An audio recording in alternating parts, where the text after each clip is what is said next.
De la relation de Donald Trump avec les pays africains, l'on retient entre autres des propos insultants à leur égard.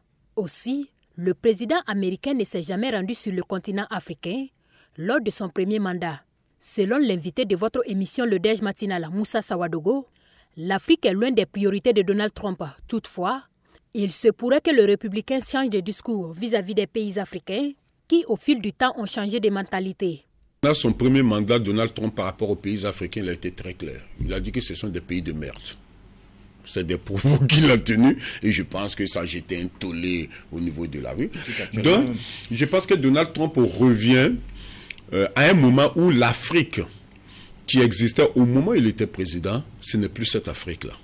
Beaucoup de choses ont changé, la jeunesse a changé, il y a beaucoup de discours souverainistes, il y a un bouleversement, une repartition des cartes qui est en train de se faire.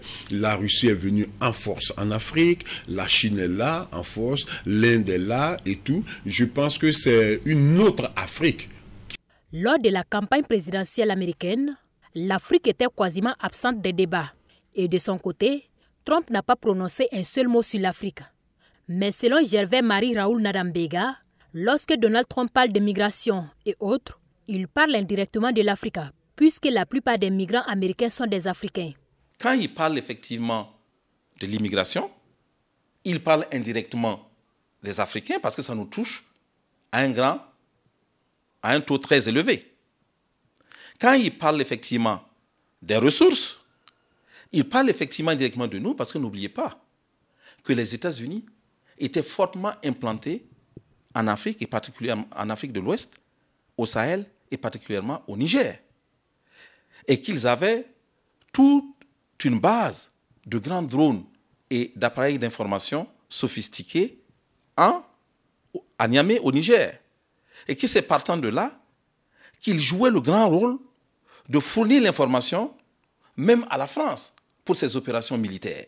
Explicitement, sachons très simplement que ce n'est pas que on ne prend pas en compte l'Afrique.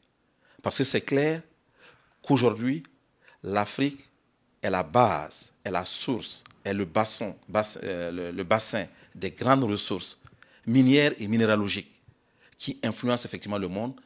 À la question de savoir s'il y a une possible collaboration de Donald Trump avec notamment les pays de l'AES, Moussa Sawadogo estime qu'il existe un point commun entre les dirigeants de l'Alliance des États du Sahel et Donald Trump, et c'est le patriotisme.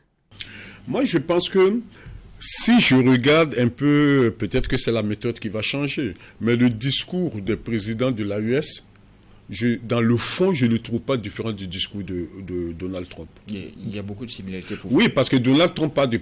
Mais attention, j'ai dit dans le fond, mais attention. Donald Trump, il parle du... C'est un souverainiste. Quand il dit « America first », c'est d'abord l'Amérique, les autres après. Un nationaliste, en fait.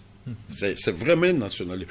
Tout se fait dans l'intérêt de son pays. Je pense que si on prend rien que cette partie de son discours par rapport à ce qu'on entend dans les pays de l'AES, non pas de souveraineté, c'est nous d'abord, on brise les relations traditionnelles qui ne nous arrangent pas, on crée de nouvelles alliances parce que c'est d'abord notre intérêt. Je pense que dans le fond, c'est pratiquement la même vision de la chose. Donald Trump a un discours, a une attitude, a une approche politique qui est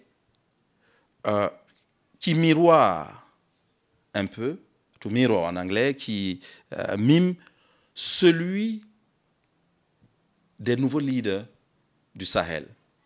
Et si vous voulez, autrement, la dynamique, l'approche politique aujourd'hui des leaders de l'AES rencontre parfaitement la politique générale de Donald Trump.